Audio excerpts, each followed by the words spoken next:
गलती हमसे ही हुई है। करिश्मा को जेल भेजकर हम निश्चिंत हो गए थे कि आफत टल गई, लेकिन हमें उस पर नजर रखनी चाहिए थी। आपने उसकी इतनी बकवास क्यों सुनी मासा? दुश्मन की चाल समझने से पहले उसे सुनना जरूरी होता है देव। हमें जानना है कि करिश्मा आखिर कौन सा खेल खेल रही है। जवाब देने से पहले हमें उसकी सारी प्लानिंग समझनी होगी। हम उसे हल्के में नहीं ले सकते। हमें अब और भी सावधान रहना होगा। ये करिश्मा वो नहीं है जो पहले थी, जिसे सिर्फ पावर और पैसा चाहिए था। अब इस करिश्मा को बदला चाहिए, इसलिए और भी खतरनाक होकर लौटी है। और हो ना हो उसके साथ कोई और भी है जो उसे मदद कर रहा है।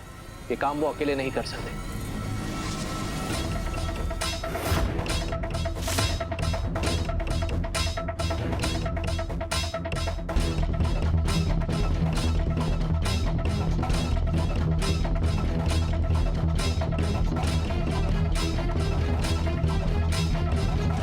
मेघा, ऐसा क्यों किया तुमने?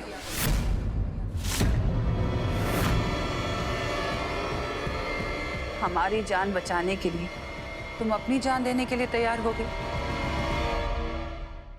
वही तो, अब तक वसुधा तैयार रह गई थी आपके लिए जान देने के लिए, लेकिन आज मेघा ने वसुधा ने भी पीछे छोड़ दिया और बंदूक के सामने खड़ी हो गई। बेकार की बातें मत करो सारिका।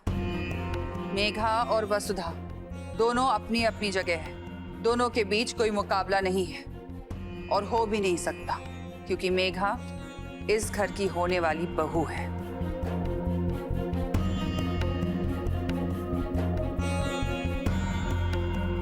करिश्मा हमारे फॉर्मूले चुराकर हमें नीचा दिखाना चाहती है, लेकिन हम ऐसा होने नहीं देंगे। ओरिजिनल हमेशा ओरिजिनल होता है और नकल के दम पर कोई असल से जीत नहीं सकता। और करिश्मा को ये सबक सिखाने का वक्त अब आ गया है। आपने कुछ सोच लिया है ना मासा?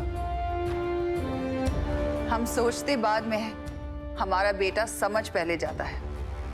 हाँ, हमने एक प्लान बनाया है। हमें 2 दिनों में एक बहुत ही बड़ा इवेंट करना है, जिसमें कंपनी की ब्रांड एम्बेसडर के साथ एक नया पोस्टर लॉन्च करना है। ये पोस्टर घर घर में पहुंचाया जाएगा। वसुधा का चेहरा सबके सामने ऐसा होना चाहिए जैसे वो हर घर की बेटी हो।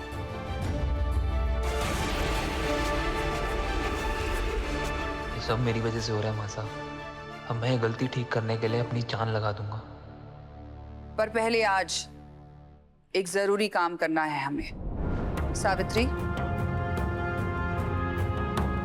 मेघा, वसुधा, हमारे कमरे में आओ।